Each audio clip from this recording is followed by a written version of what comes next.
Good morning, good morning, good morning. And it looks like we are live and in person. Good morning, Shattering the Silence guests, viewers. Listen, as I say every Thursday morning, it is a beautiful Thursday morning. Have you noticed that my plant, her name is Faith? So I'm going to introduce you to Faith. This is Faith, and she's growing beyond where I actually sit. I think when we first started this show, she was not as large as she is now, but that's just a testimony, right? If we have faith and we water that faith, come on now, I'm already excited. Then definitely that faith is going to grow and produce beautiful things. And so, good morning to our viewers. Good morning. It is a beautiful Thursday morning. I am really, really excited about today's show because this is a first. This is a first on Shattering the Silence. And as you can see, that guest that is sitting there all suited and tied up, we have a male guest that is going to be sharing with us some extraordinary information on how to support and how they were able to come through the difficult challenges when it comes to domestic violence. So listen, I am SR Whitlock, and this is episode 15 of Shattering the Silence. Can you believe it? Episode 15 of Shattering the Silence. You and I have been together for 15 weeks doing this particular show. And I thank each and every last one of you for tuning in each and every week to garner some information that might be useful, not just for you, but for the people that are in your circle of influence. And so, as you know, this is the last Thursday in the month of October. And October is Domestic Violence Awareness Month, and also called DVAM. And DVAM was first observed in October 1981 as a day of unity. And that day of unity quickly turned into 1 week. And then 1989, through an act of Congress, it became National Domestic Violence Awareness Month. And so I often say that we ought to bring awareness to domestic violence 365 days of the year, because domestic violence happens 365 days of the year. And so we're going to partner together. We're not going to end it here when this month is over. We're going to continue here at Shattering the Silence to bring awareness and education and allow women and men to bring their voices, to no longer be named by the abuse that they were afflicted upon them or their family members, but to no longer be ashamed of speaking out. We will speak out together right here on Shattering the Silence. And so, as you know, DVAM, you see all types of organizations like the YWCA of Richmond, the YWCA of Greater Harrisburg, and all throughout this country, utilizing this month to bring a greater light on domestic violence and that devastation that comes to millions and millions of people every year, men, women, boys, and girls alike. So all month long, Shattering the Silence has brought to the forefront. And I need you to go back and look at some of those testimonies because they have been profound. But all month long, we've been bringing to the forefront stories just like we will today. It is no different. But there is a story today that we will highlight of another family that was forever changed by the devastation of abuse. There is one difference, and you can already see it. There is a male perspective that we want to bring forward today. The experiences don't only happen to women.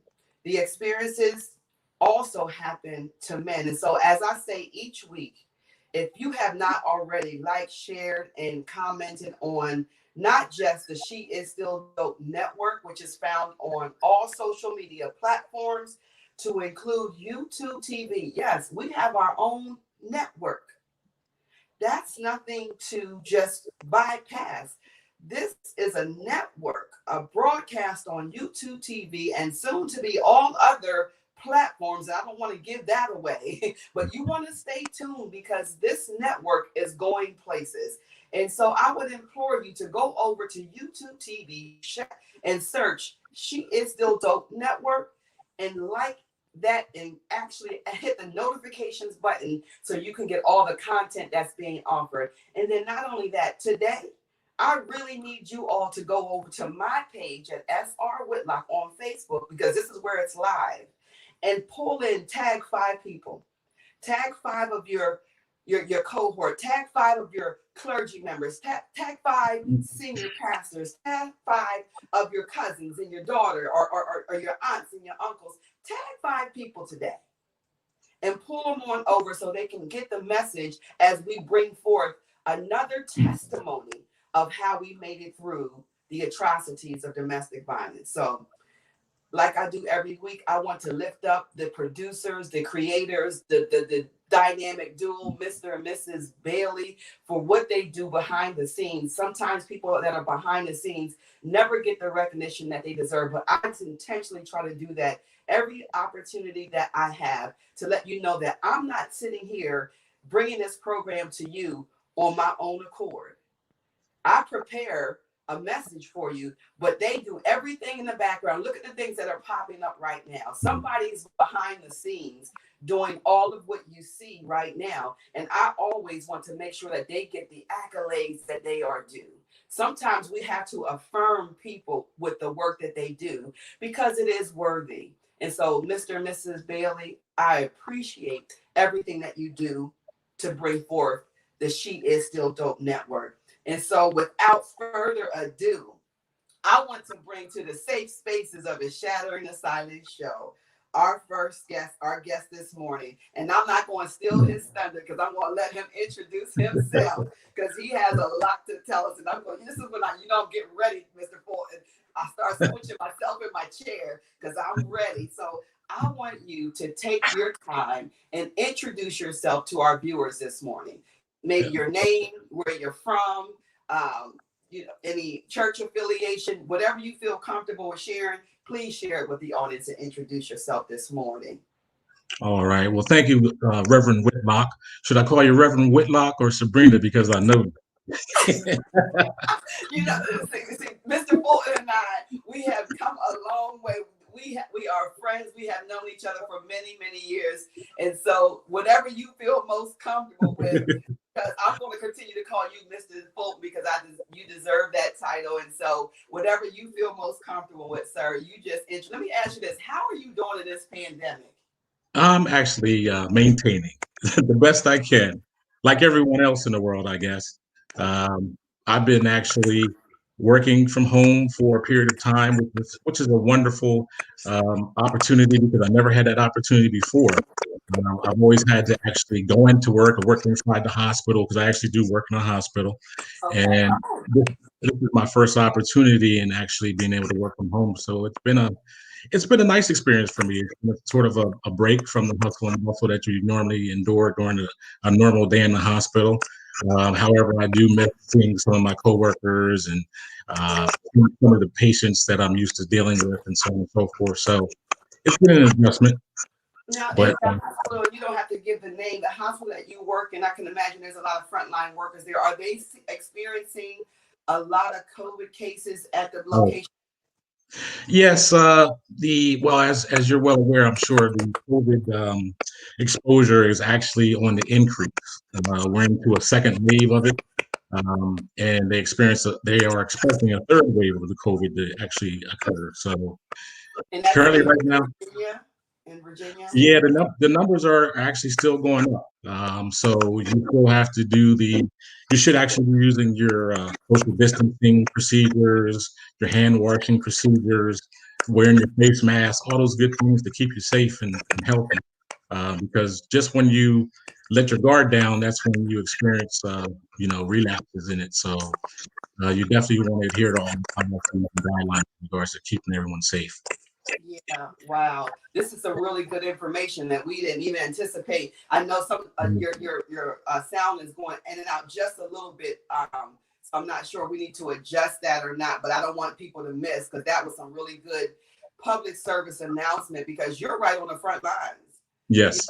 Your place of employment is right on the front line, so you have up to date statistics and data. Like I think you said, we're on our third wave. Going into the third wave, yes.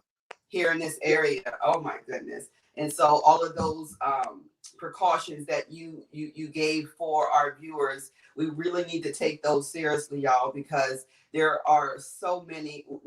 I think we're becoming desensitized to what's taking place around us, and we see it on the news, and we say, "Oh, another 1,000 people have died overnight." Oh, it's okay. Right. These are people's lives. These are people's families, sons, daughters, aunts, uncles, grandparents that are perishing needlessly. And so I will put this, out there. We need to have a change come in this country, and faith without works is dead. And so we need to make certain that we do what we need to do as a country and a community, y'all, to get out there and vote. And so I will leave that right there. So, Mr. Fulton, please go ahead and introduce yourself. I think I may have interrupted you. I'm sorry. Yeah, that's all right. That's okay. Well, Reverend Whitlock, I was born in Morristown, New Jersey, raised in Harrisburg, Pennsylvania, graduated from Harrisburg High School, went into the Marine Corps. That Cougar pride. Yes. And I went into the Marine Corps straight out of high school, did one tour, got out, hoorah. And I have been working with the federal government for 13 years now. So I pretty much basically made my career in the federal government. As I spoke before, I do work in the hospital on the front lines. I'm a patient relations specialist with the hospital. So I deal basically with patient issues, whether they have problems, complaints, or concerns. They come to me and I'm basically the problem solver. So that's primarily what I do. But it's not only just complaints or concerns. I also do receive compliments. So it's not all bad. So we don't want to think that only bad things happen in the hospital. We do have good things that happen as well. So I encourage those people to bring those good things to me, so we can actually get that information to the director, so those people can get the accolades that they deserve. Amen. I like that, because there are sometimes the good gets outweighed by the constant bad, because it's often said that we will spread bad news more than we will spread good news. And so thank you for bringing that to the forefront, because we want to make certain, especially now in these times, that we have frontline workers, and they need the encouragement. And so we want to make sure that we are, as a community, as a society, pushing forth those good things that take place, those great experiences that sometimes never get told, but let's tell them, so we can continue to encourage those that are saving our lives and making our family members well, and keeping good medical care going for you and I. And so thank you for highlighting that. So listen, I always ask this question because sometimes it's out of curiosity, just to kind of level set. What is your definition of domestic violence? What do you view domestic violence or domestic abuse as? Well, quite honestly, I view it as anyone who is treating someone in a way that they don't want to be treated themselves, whether it be mentally, physically, spiritually, whether they're causing some type of harm to that person. That's basically domestic violence, and it comes in many shapes and sizes, different forms, and it's not always just all physical, because a lot of people think that, oh, if you're not hurting someone physically, it's not domestic violence. That's not true. Domestic violence can be mental abuse, where someone is using profanity or calling you outside of your name, or belittling your character. Basically, it's just anyone who's causing harm to you, whether it's physically or mentally. I consider that domestic abuse. Okay, good. I like that definition. And you made a point to say, when we treating people ways that we don't want to be treated. Yeah, definitely. I always believe in treat people the way you want to be treated. So when you think about it, it's like when you think about how you treat people, ask yourself, Do I want to be treated in that manner? Is this the way I want someone to react to me or respond to me or treat me? And if the answer is no, then you're probably being abusive. Come on now. Okay. And we talked a little bit about the fact that it's Domestic Violence Awareness Month. And here on Shattering the Silence, we like to create those safe spaces for victims and survivors to be able to speak their truth. Because otherwise, we internalize it. We never repeat what happened in our lives. And so this is an opportunity for most folks to rewrite their stories of abuse and to not be defined by their past trauma, because sometimes we hold on to that trauma so much, we begin to operate in a lens of pain and trauma. And so, Mr. Fulton, your appearance here today is setting a bold precedence. I want you to know that as the first male guest to publicly speak against domestic violence on this show. And so I thank you very much for that, because I want you to talk to our viewers and tell us, have you ever personally experienced domestic violence, whether it was in the home, as a child growing up? So we're talking about your childhood right now. And if so, what type of abuse was it, and how did it impact you as a little boy? Well, Reverend Whitlock, I'd have to say my first experience with domestic abuse was actually as a young boy growing up. I'd say I was probably 11, 12, around that age. And it wasn't abuse towards me, it was actually towards my mother.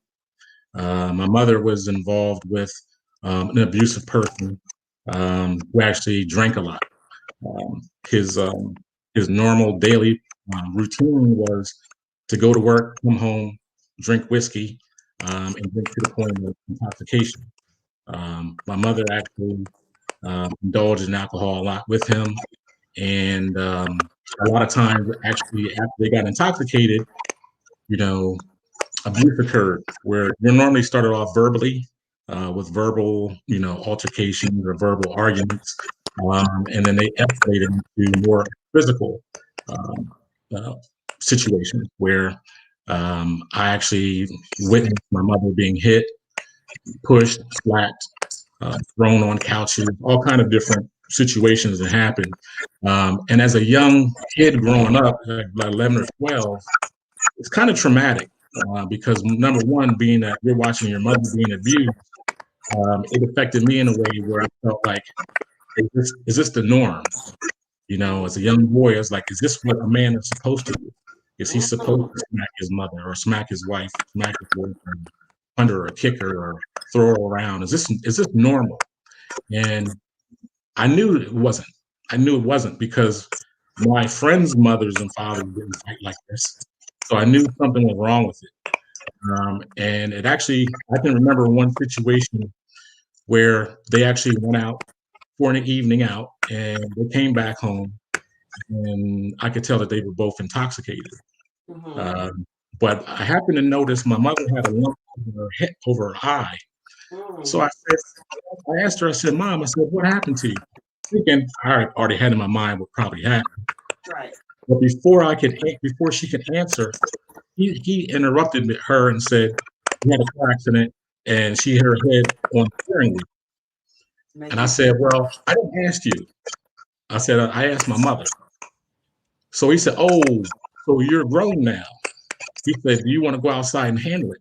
I said, oh, is that the way we want to go? So I went and got my Louisville Slugger, and I was going to go outside with him, knowing that he'd probably kill me, but I was still going to give him a couple hits with that Louisville How Slugger. old were you when this happened? About 11 or 12. Oh, my God. Okay. And if it wasn't for my grandmother, I would probably either I'd be dead, or he'd be dead, or I'd be in jail or something. And she stopped me from going outside. She said, Darryl, no. Darryl, don't get yourself involved in this. That's between him and her. Let them handle it. So she actually took the bat from me, which probably saved me from getting in a lot of trouble. But this was a cycle that continued over a period of time till eventually she decided to leave him alone because, well, I don't know whether she left him alone or he left her for another woman. I don't know. It was one of those two. I was too young. but he disappeared and that ended. But it left a stain on me because I was like, is this normal? And I know it isn't normal. Is this the way you're supposed to treat a woman? No, I don't think so.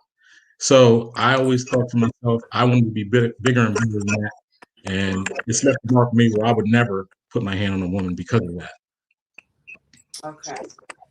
And so at 11 years old, one of the things that I heard you say that is when he challenged you. Now, this is your father, right? This is your dad. It was my mother's boyfriend. Okay. So this is your mother's boy. Okay. So that's a good piece of clarification. Right. He challenged you because he told you at 11 years old, oh, you want to be a man. Right. So he wanted to challenge my manhood. At 11, and that's at 11. And I want to pause just for a second because what we are teaching our young boys at such a young age, man up, right? Oh, you want to be a man. Right. You want to handle this like a man. At 11 years old, you're being told to man up. Exactly. And so we grow up with that toxic masculinity and those gender roles that puts us or puts men inside of a box to say, this is how you're supposed to act. Right. You're supposed to take charge of what's going on, handle that situation, control that woman. Right. You know, keep her in her place. Go ahead, say that again. Yeah, keep her in her place.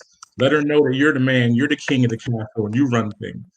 And it just didn't sit well with me at all.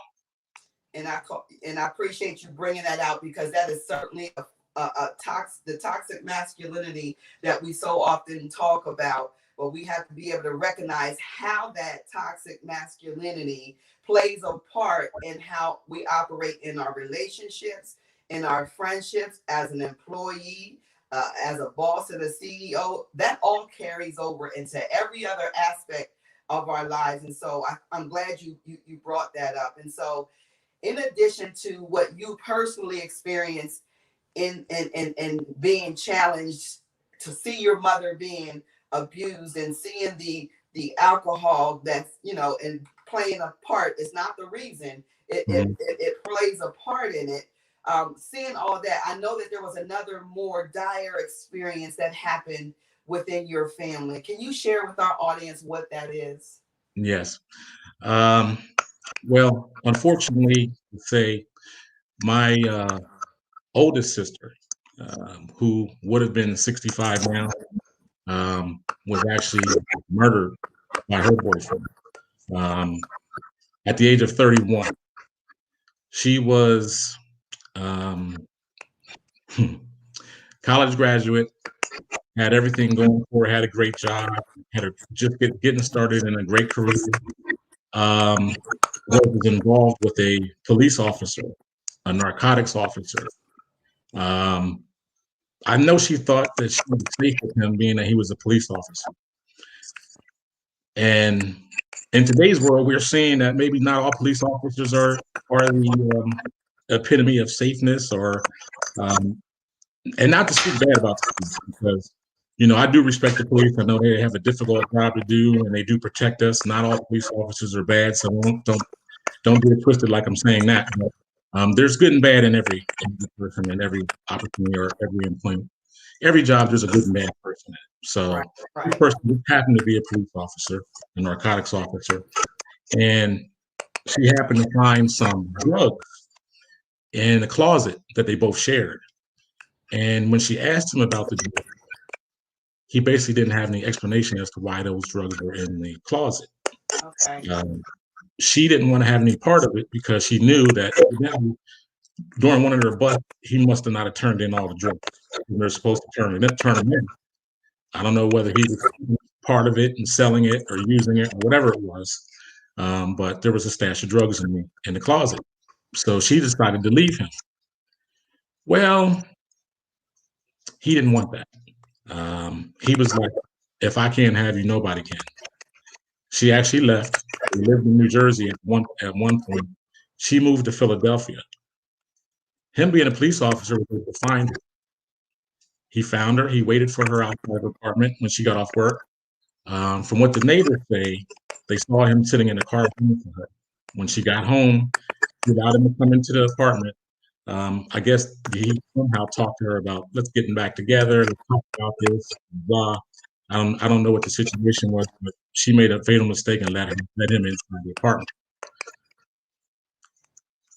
The neighbors say he came back out of the apartment, went in the trunk of his car, got an overnight bag, went back inside, and the next thing the neighbors knew there were ambulance and fire trucks and police all around her apartment. Come to find out, he went inside, and inside his duffel bag, he had a 357 Magnum.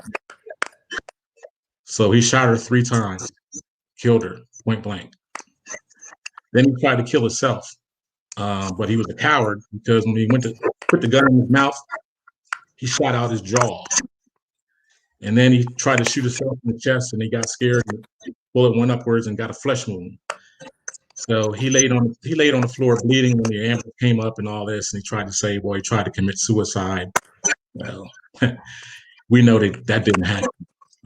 He ended up going to court, tried to plead temporary insanity.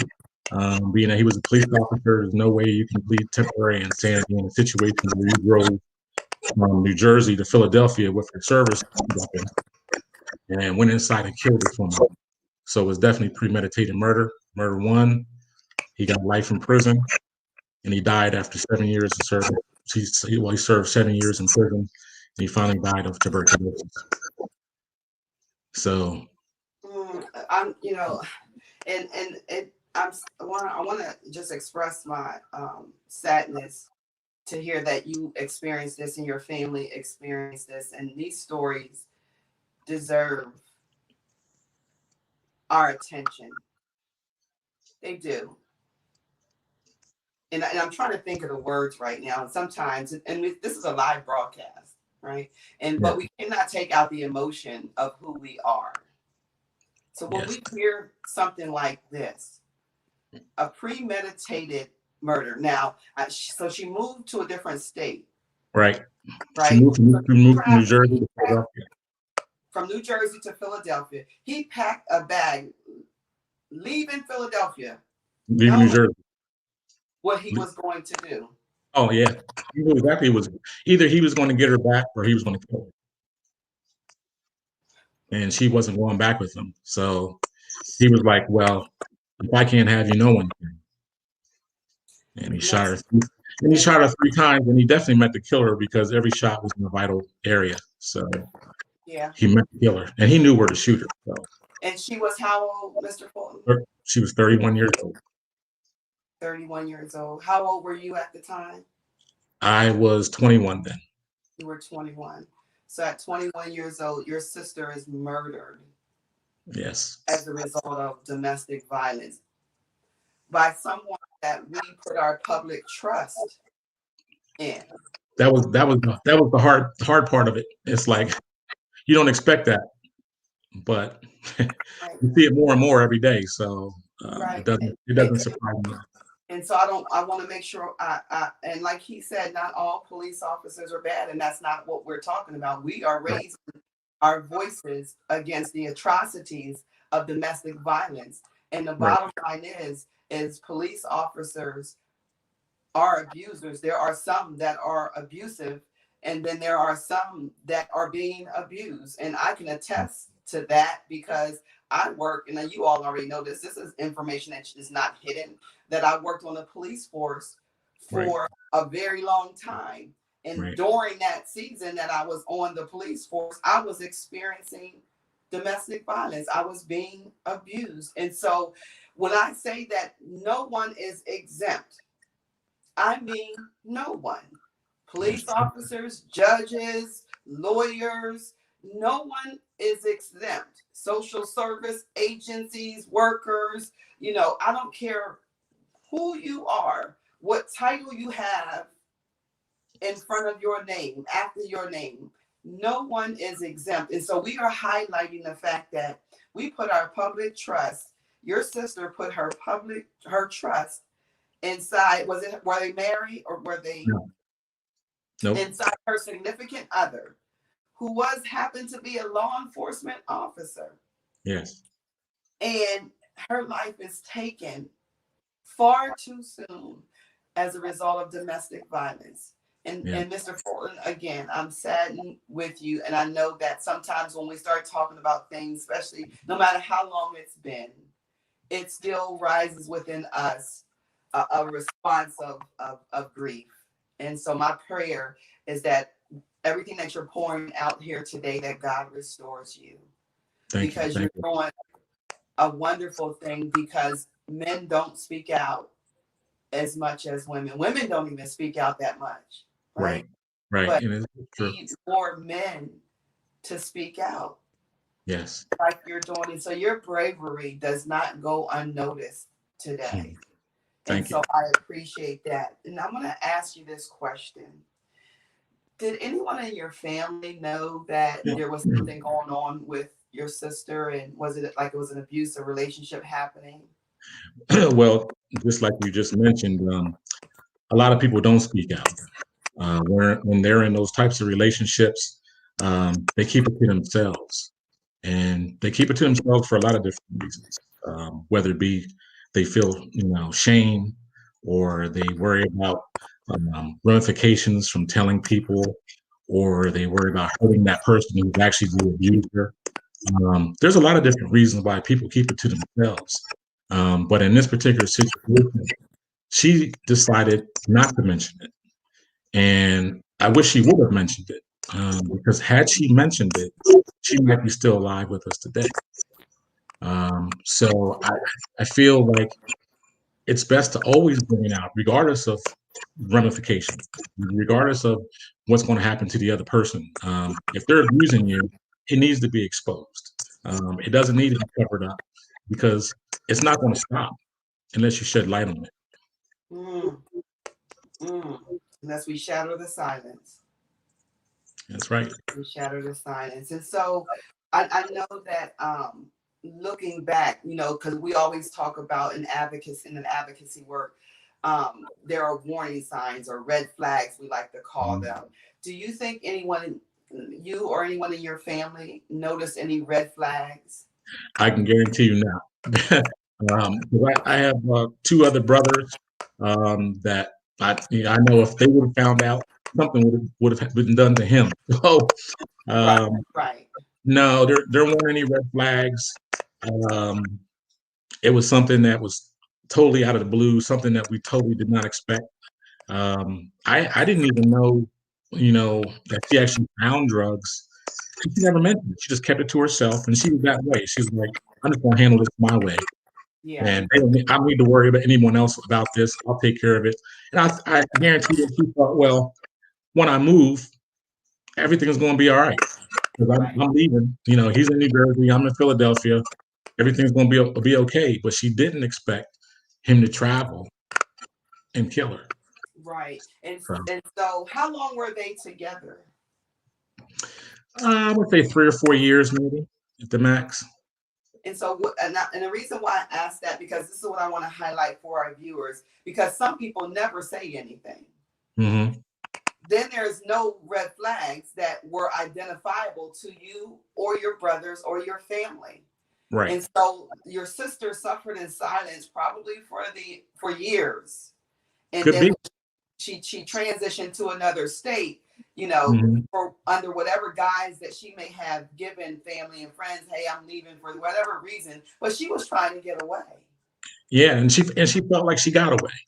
And exactly, she got away, but he found her, tracked her down, and did what he did. And so for those that are listening and watching, we need to be able to create spaces, safe spaces, for people to speak out before things like this occur. Yes. Because we need to, because we suffer in silence. We sit back and we don't say anything to our family, to our friends. I know I have friends that are watching right now that said, yes, because Sabrina, I didn't know what was going on with you. Mm-hmm. But that's because we don't have the safe spaces, and that's what Shattering the Silence does. And we need more people, more churches to get involved to provide, because people should not have to give up their faith for their freedom. And so we need more people to get involved and create the spaces that allow men and women and children to speak out. And so Yes. for you and your family, you had no idea until you got a phone call. No, I got no idea. I just received a phone call. I believe it was my brother called me and told me that he was notified that she had been killed. And I just like lost it. You never expect to get those type of phone calls, out of the blue that, hey, a loved one's just been murdered. You're like, what? No, come on, stop playing. Can't be. Yeah. And then come to the realization that, hey, this is true. Yeah. So it was a shock. I can imagine, Mr. Fulton. It had to be, especially when there was no signs that were Hmm.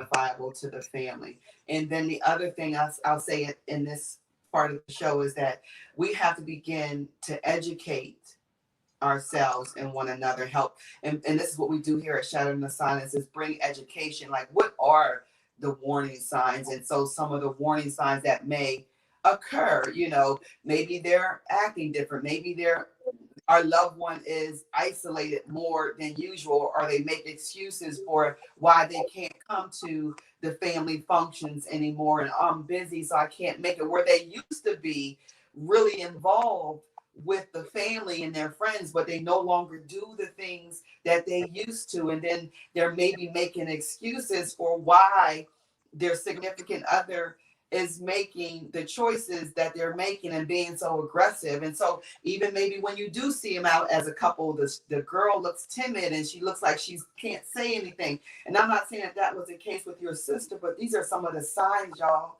These are Right. some of the red flags that take place that we got to be cognizant of, and now start to think what's really going on, and Mm. not look past those types of things. And so this is the question that sometimes is hard, because this is a question that's going to cause you to reflect upon your own life and your adulthood. And so we talked about the fact that you witnessed it as a young boy. You Mhm. saw your mother being abused and beaten. You Mhm. saw your mother's significant other, the aggression that was taking place, the alcohol that was being consumed, and then the challenge to your manhood as an 11-year-old little boy, the Right. challenge that was created. So how did the abuse and trauma you experienced influence your adulthood? Did the impact of it spill over into your personal relationships, maybe as a friend, as a father, as a husband, as an employee? How did it impact you at all, if it did at all? Well, I think it impacted me in a lot of ways. Um, I can definitely tell you that not only have I experienced it with watching my mother being abused, and also experiencing the death of my sister, um, but I've also experienced it. And a lot of men don't speak out on that because, as a man, we're supposed to be, big and bold. We're supposed to be a protector.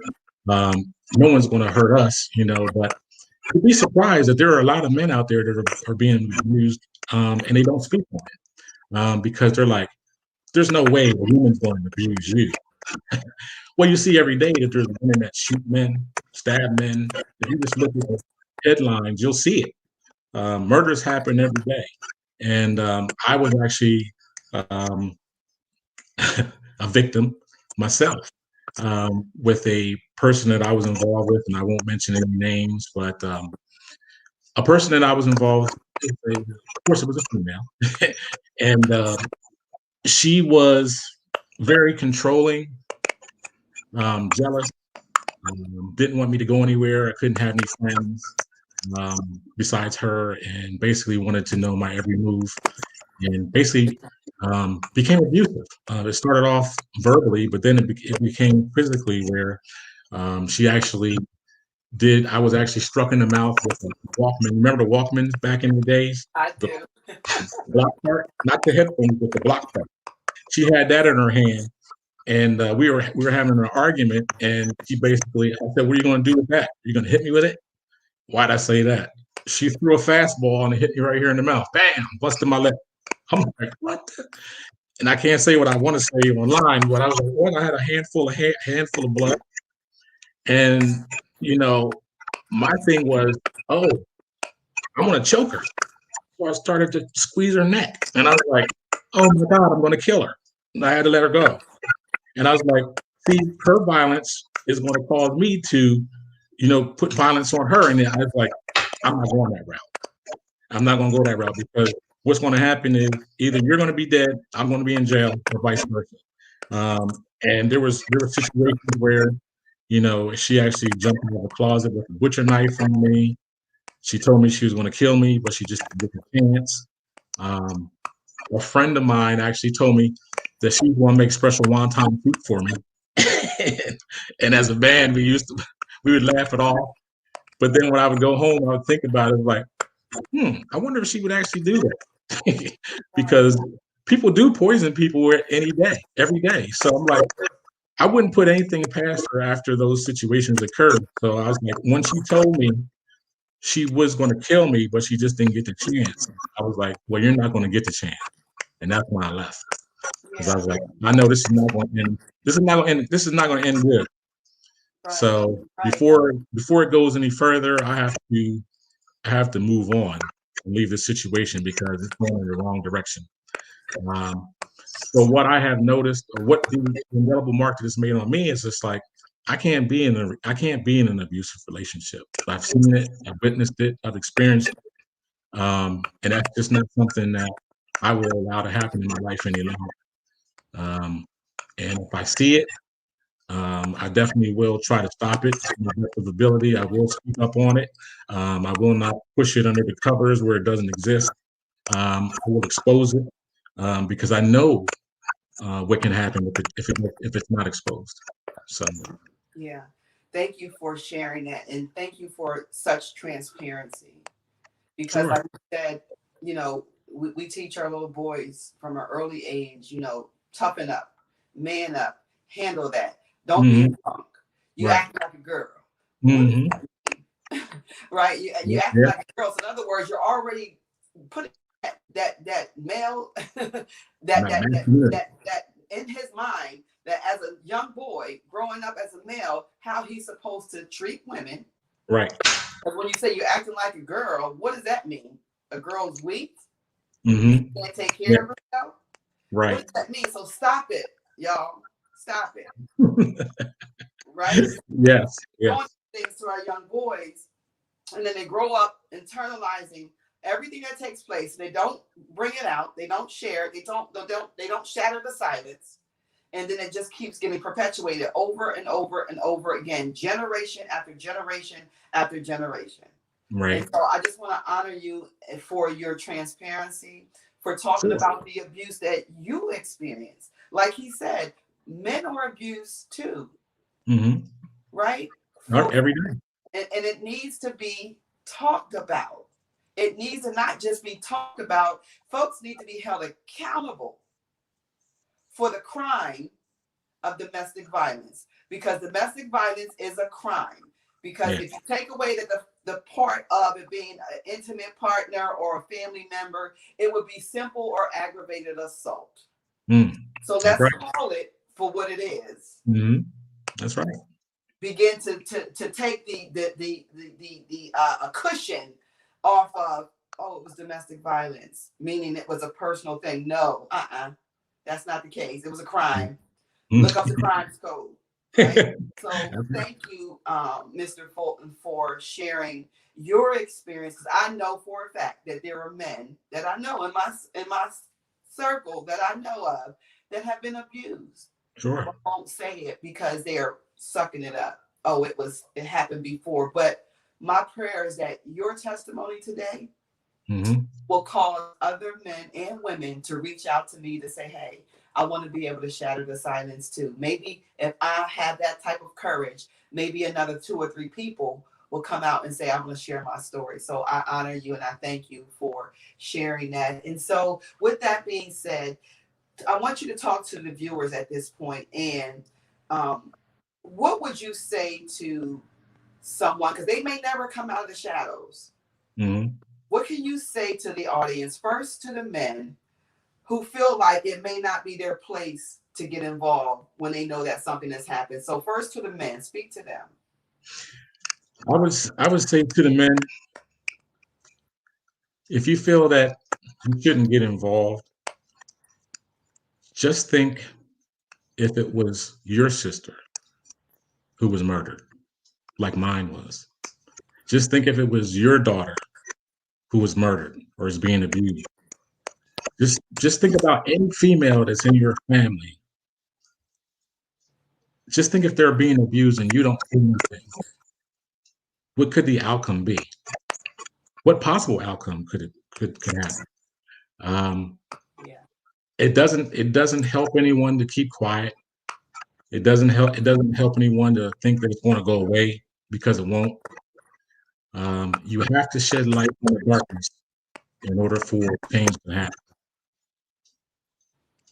Yeah, thank you. And then now talk to the women who are living in abusive relationships at this very moment.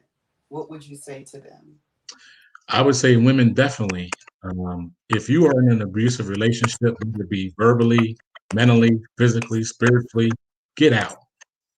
Don't stay with that person. You know, some women feel like, oh, it only happened one time. He's going to change. It's going to get better. That might have been what my sister thought.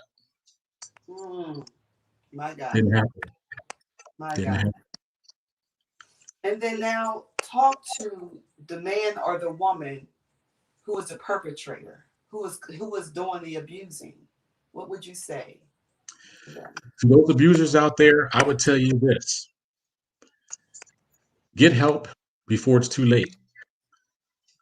Before you hurt someone or you get hurt. Because a lot of times the abuser can become the victim. So I would definitely tell you, if you're an abusive person, search for help. There's a lot of agencies out there you can go to for psychiatric help. There's a lot of different support groups you can go to. Definitely examine yourself. Look yourself in the mirror and ask yourself, am I treating people appropriately? Am I treating them the way they deserve to be treated? Is this the way I want to be treated? And if the answer is no, then definitely seek help. My God. I mean, Mr. Fulton, you gave a powerful testimony here today. And we touched on each area of impact because you were, as a child growing up, you witnessed it. You were challenged in your manhood, in your boyhood, let's say. Then you had a family member that was taken all too soon. And then you turned around and you were being abused. Yes. So that cycle continues to go on, right, and over and over. And so elegantly you have outlined to not just the victims who are being abused, but to the perpetrator, get help. Get help before it's too late, because you can be a perpetrator one day and then turn around and be the victim another day. That's right. Because something drastic. And we think, no, it won't happen. It won't happen in my family. Yes, it will. It could be 1 out of 3 saying, yeah, it does happen in your family. Yes. And so I thank you, Mr. Fulton, for being so transparent and for setting the precedence here on Shattering the Silence, that it is okay as a man to speak about what you witnessed as a young boy, what happened to you and your family, and then what you experienced as an adult male.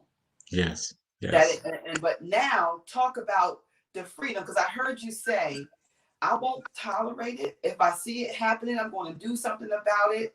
You won't be in an abusive relationship. So you were able to get out and get the freedom that you deserve. How did that happen for you? God, my faith in God. I couldn't do it without him. He's my Lord and my Savior. And I had to give it to God. And I just try to follow the path that he sets before me. So don't be afraid to get on your hands and knees and pray to the Lord and give him all your problems. And if you're a true believer, He will show me the way. So my faith in God is really what has gotten me through. Yeah. And so I appreciate that, because I can give you that same testimony that you have. It was my faith. It was my understanding, getting to know God on a deeper level, right? Because we take our brokenness to Christ.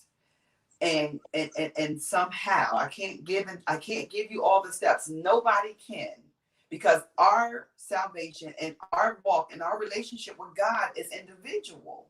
But just Amen. like Mr. Fulton, it was my relationship with God that I began to know who I am, whose I am, and what God says about me. I am Yes. a child of God. Yes. I am the first and not the last.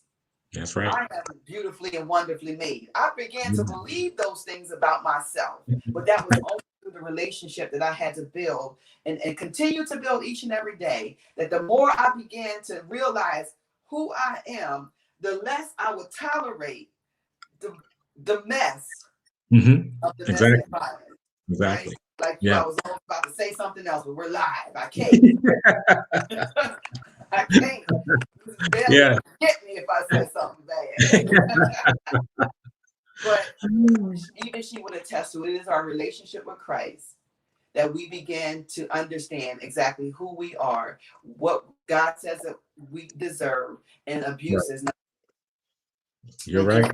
So I honor you and I lift you up, and I thank you for doing sharing some time with us this morning on Shattering the Silence. And so for anonymous confidential help available 24 hours a day, 7 days a week, call the National Domestic Violence Hotline at 1-800-799-SAFE. That's 1-800-799-7233. And or you can log on to the website at www.thehotline.org. And that's www.thehotline.org, or text Love Is to 22522.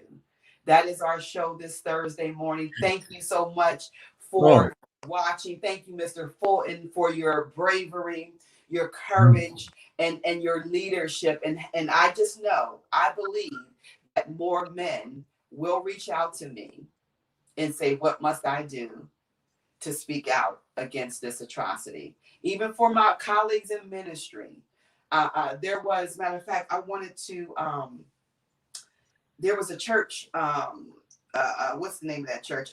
Yesterday, they had a domestic violence conversation. In my cohort, Miss Ebony, her pastor, has this every year. Let me see if I can find it really quick, because it's just worth noting and giving a shout out to people, to clergy that are doing the business of speaking out against domestic violence. And it's First Baptist Church of Unity Park. Shout out to their pastor for every year having that conversation about domestic violence and bringing awareness in the month of October. That's First Baptist Church of University Park. And I was a part of that, just as a not participating, but I was listening, and they gave some awesome information, y'all. So more churches, if you want to know how to go about being more sensitive and bringing about change when it comes to domestic violence, starting in your own congregation, reach out to me, 703-565-8950, or you can reach out to me on this platform.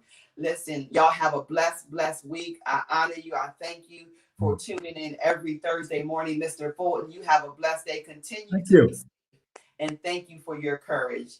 Thank you for having me. We're going to pray ourselves out. Dear Heavenly Father, God, Okay. we thank you. We thank you for the courage of Mr. Fulton. God, I'm asking that you restore everything in him that he poured out here in front of this live audience today. He spoke about some very tragic situations that took place, not just personally to him, but in his family. There's a loss that took place, God, that should not have taken place.